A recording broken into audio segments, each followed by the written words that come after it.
Effort underway by dozens of prominent conservatives to throw their support behind marriage equality, gay marriage.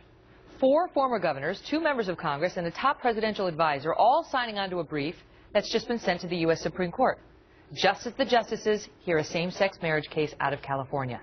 Nicolle Wallace is a former communications director for President George W. Bush and a former senior advisor to Senator John McCain's 2008 presidential campaign. Great to see you here, Nicolle. Thanks for having me. These are heavy hitters in the Republican Party. You got Meg Whitman, you got Stephen Hadley, who was a Bush National Security Advisor, Ileana Ross-Layton in Florida, James Comey, who was a top Bush DOJ official, and you.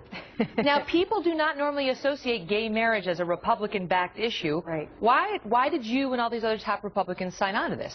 Look, I think there's a belief, and maybe we've been too quiet about it, that the truly conservative position is that families create the most stable building blocks for neighborhoods and societies, and that any family, any 2 people who love each other and who are raising children who marry really improve and benefit society by being able to do so.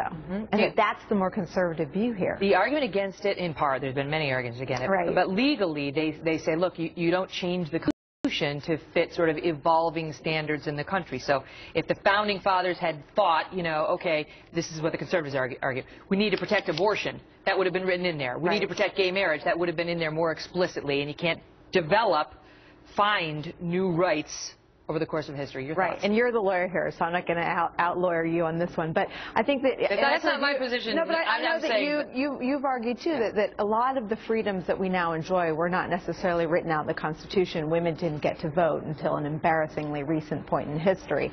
But interracial marriages were not allowed. So I think freedoms have taken longer sometimes to emerge from our interpretation of the Constitution. But that's not a reason. That's a more left-leaning point of view. Well, not left-leaning. I mean, I think that is Ted Olson, who is living, breathing Constitution is left. Ted Olson is an incredibly conservative legal scholar, and there are a lot of Republican legal minds who have signed their name on this brief, and I trust that their interpretation that 14 times the Supreme Court has held marriage as a fundamental right is the view that will prevail legally when the courts look at it. And they were the ones who were required to get involved. When it used to be illegal for a black person to marry a white person in this country. I mean, it took judicial intervention to get us past that point. And the conservative principle being, and I think what ties all the Republicans together that you showed at the beginning of the segment, is that the pursuit of freedom and the explicit right to freedom and access to freedom is in that constitutional document. Ted Olson, by the way, is the former Solicitor General under President Bush. He lost his wife during 9/11 and is very,